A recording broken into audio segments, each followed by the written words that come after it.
Welcome to the EINSTAR VEGA tutorials, how to scan objects composed of two high contrast colors. We can see that this panda model is mainly composed of black and white, with different parts exhibiting strong contrast. We recommend starting with the brighter areas when setting the exposure. Adjust the camera exposure by clicking the upper and the lower windows until a reddish area appears. If you need to capture texture, enable a quiet texture and adjust the texture exposure to a proper level. You can view the color in the preview window to ensure it matches the object's actual color. When scanning, adjusting the exposure is crucial for optimal data quality. For black surfaces, increase the exposure to capture sufficient data. When returning to the white areas, remember to lower the exposure.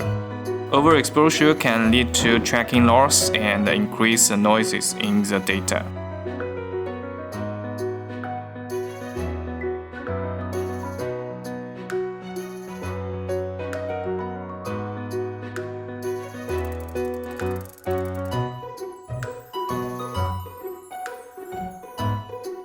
Thanks for watching. Don't forget to follow us if you find this helpful.